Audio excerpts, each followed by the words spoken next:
While we're transitioning over, I'll just give an introduction. This is a real treat. Dr. Paredes is one of the uh, most incredibly collaborative and wonderful people, we have here at UCSF. She's in the Department of Neurology.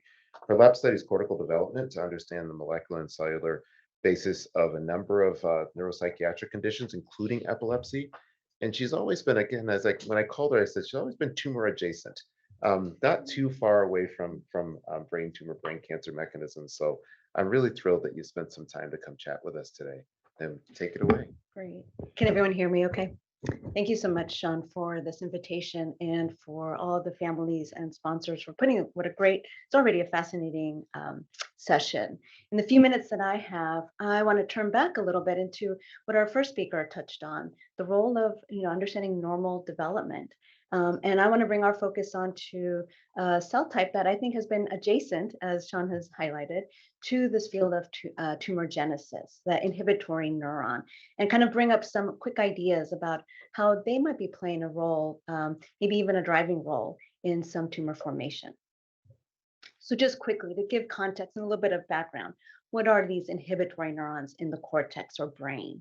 They're also known as interneurons. And I just highlight here that over 100 years ago, kind of one of the original founding fathers of neuroscience, Ramona Cajal, already noted their importance in their beautiful morphology and in his studies across various species.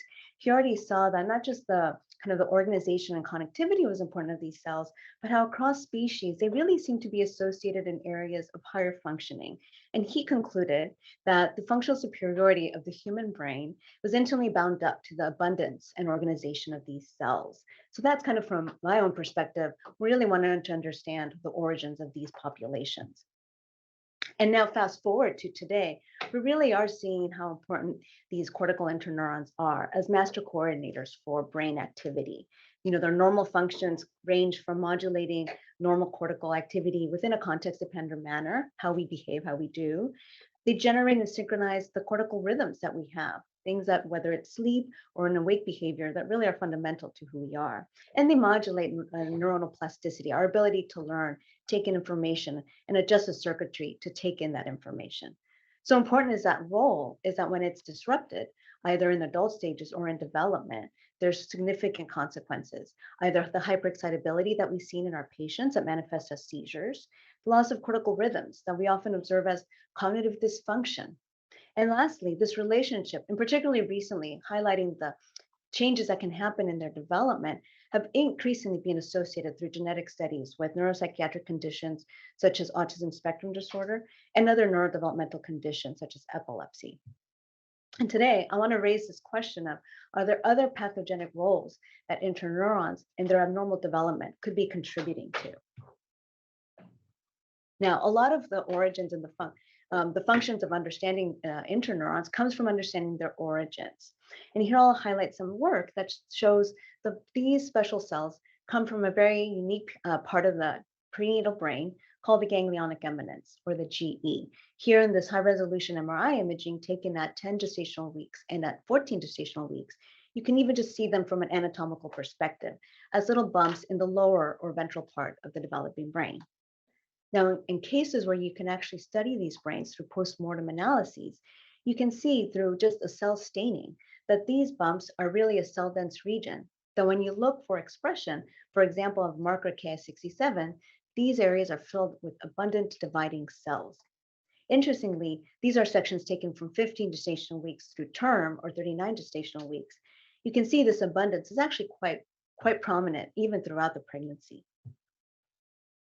Now, moving forward, collaborators, including Arturo Alvarez-Bulla and Eric Huang here at UCSF, we were interested in just what was the normal development of these regions, the ganglionic eminences in the human brain. In particular, thinking about so much was understood from our animal models and how that does that translate to what's happening in the human. And so here I highlight coronal sections from the human brain from 14 gestational weeks, again to term, 39 gestational weeks. And I use a marker. This is a marker for identifying one of the subregions of this ganglionic eminence, NKX2.1, shown in brown, that highlights a subregion, the medial aspect, or the medial ganglionic eminence. Now, it's important to try to think of these subdivisions because each of these subdivisions makes a unique contribution to the diversity of inhibitory neurons that's present.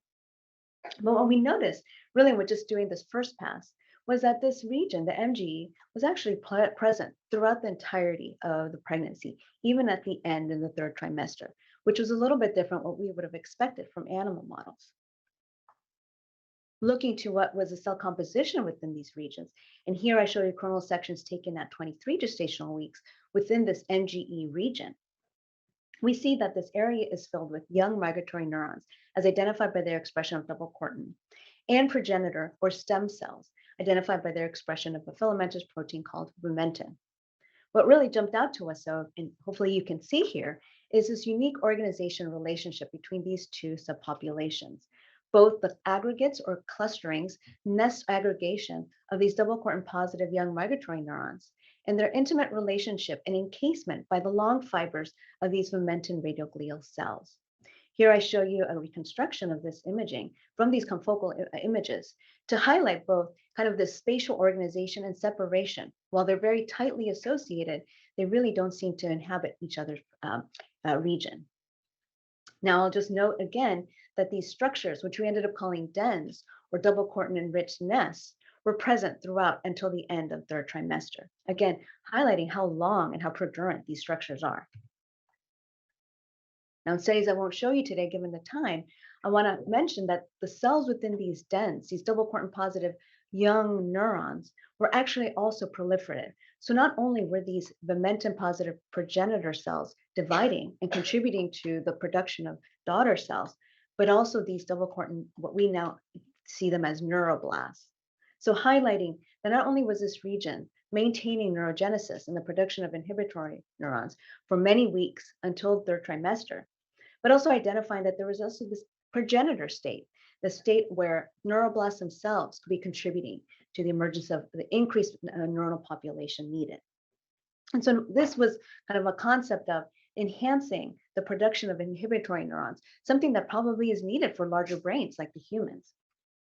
So this idea of a longer period of neurogenesis, new progenitor states, is exciting from an evolutionary and comparative perspective, but also we wanted to think about, does that also create new opportunities for vulnerability, these longer periods of cell cycle, moments where actually mutations and injuries can actually have a large impact. And this actually came about, was also suggested by another collaboration that my group and I had, looking at actually oncogenic condition called tuberous sclerosis. And this was work done together with the Noblick Lab in IMBA, the institute in Vienna. Now, tuberous sclerosis is a hereditary condition that is associated with a multisomal, multisystemic disorder that just causes tumors in brains, the kidneys, in skin. So it's a very systemic, pan-systemic condition. Especially in the central nervous system, these conditions will lead to very functionally debilitating pathological features, tumors, these growths within the cortex, and within the cavities of the brain highlighted here, these tumor growths known as subependymal nodules or subependymal giant cell astrocytomas. Now these have within them abnormally or dysmorphic neurons, but a lot of the features of these neurons still remain in question.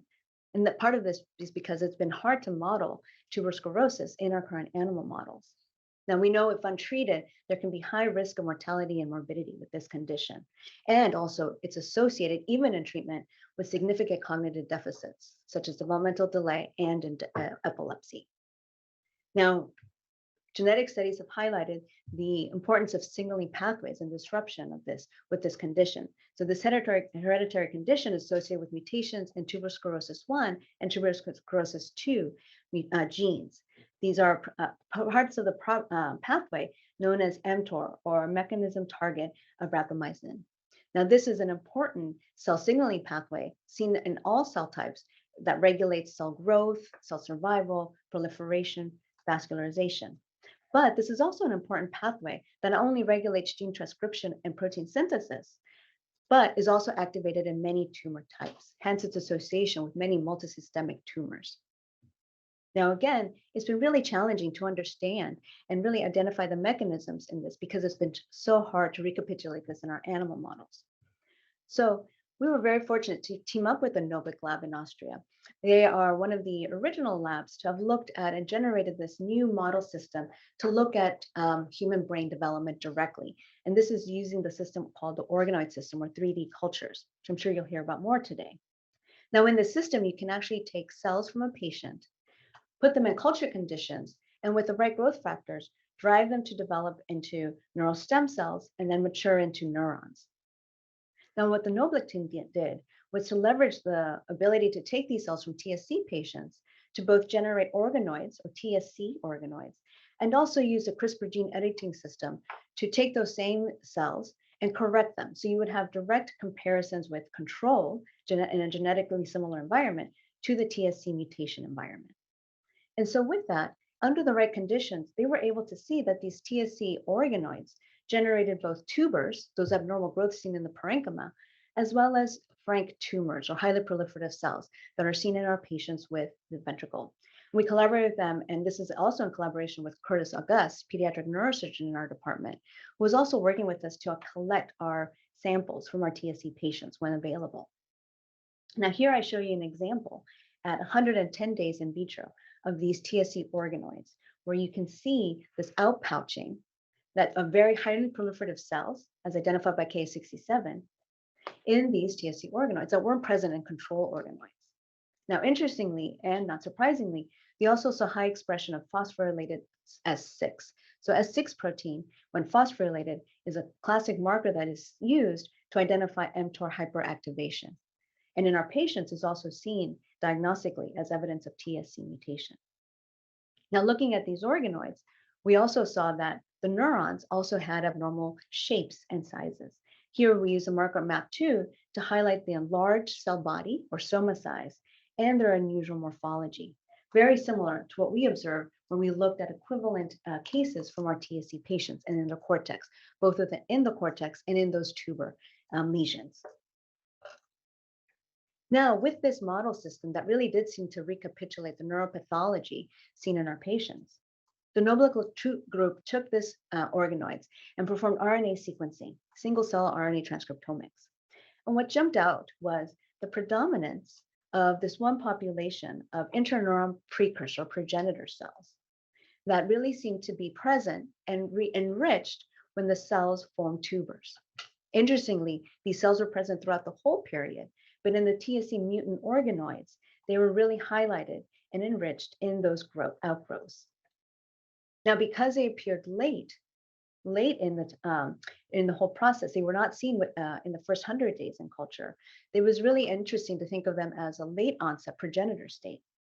These tuber cells, through the RNA transcriptomics and through validation, also seemed to express molecular markers that connected them to another subregion of that ganglionic eminence, and particularly the caudal, more posterior region called the CGE or caudal ganglionic eminence. It expressed markers such as CUPTF2, and I highlight here in the 23 gestational week postmortem fetal brain section, CUPTF2 highlights this subregion, and this was really enriched in those tubers from the TSC organoids. The RNA transcriptomic data also highlighted a new molecular marker for this region called epidermal growth factor receptor, or EGFR, that we also saw when we validated in our postmortem sections taken looking at the CGE. Given the late appearance of these cells and that CGE origin, we ended up naming these structures CLIP cells, or caudal late interneuron progenitors. And these CLIP cells really seem to be interesting and fundamental because if you disrupted their development, that really disrupted tuber formation. And I think at the end, what was really exciting about the potential understanding, not just of tumor formation, but implications for treatment, was this last experiment where you could take these TSC-derived organoids and then expose them to either an mTOR inhibitor, everolimus, and this is classically now used in our TSC patients to try to limit tuber growth and to also modulate seizure activity. They also exposed these two organoids to an EGFR receptor inhibitor, afenimab, that is used in the rheumatology field, also a treatment. And in both scenarios, by either blocking mTOR directly or by blocking this new molecular marker EGFR, you were able to diminish and stop the growth of these tubers within the organoids. So this really was exciting and suggests that while EGFR is a very highly expressed marker, are there mechanisms that could be understood and leveraged, both in terms of what is promoting tumor growth in these patients, especially with respect to this interneural subpopulation, and are there downstream factors that could be more specific targets? And so I want to end these minutes with just kind of raising this idea of how does disruption of interneuron development not only lead to neurodevelopmental conditions and cognitive dysfunctions that we think about most commonly, but could it lead to other neurological, neuro-oncological conditions? And really, we can tackle this by first laying the foundations of what is normal interneuron development, really understanding this extended or protracted timeline for neurogenesis, and understanding these unique progenitor states, as well as progenitor subpopulations that are so fundamental and important in the human brain, and maybe even unique to larger brains like the human. What I didn't highlight was that in that identification of those DENs or DCX enriched nests in the human brain, it was noted that the rodent brain was lacking in this structure, in this organization, and in this progenitor state. So all these features that have been enhanced evolutionarily are really important and likely underlie a lot of the expansion that we see in the cortical growth in humans, but also opens up new windows for vulnerability and for injury. And by identifying these vulnerabilities and understanding those periods, we can also think of identifying new opportunities for therapeutic intervention. And on that, I just want to end with a big thank you. As you can see here, and as was highlighted, many collaborators, both the Alvarez-Buya lab, the Huang lab, Dr. Augusti, Dr. Chang, as well as international collaborators. I think many people are really trying to think both understanding normal development, but really trying to think about the disease context and how we can take this information to better improve and make precise modulations for targeting disease. Thank you.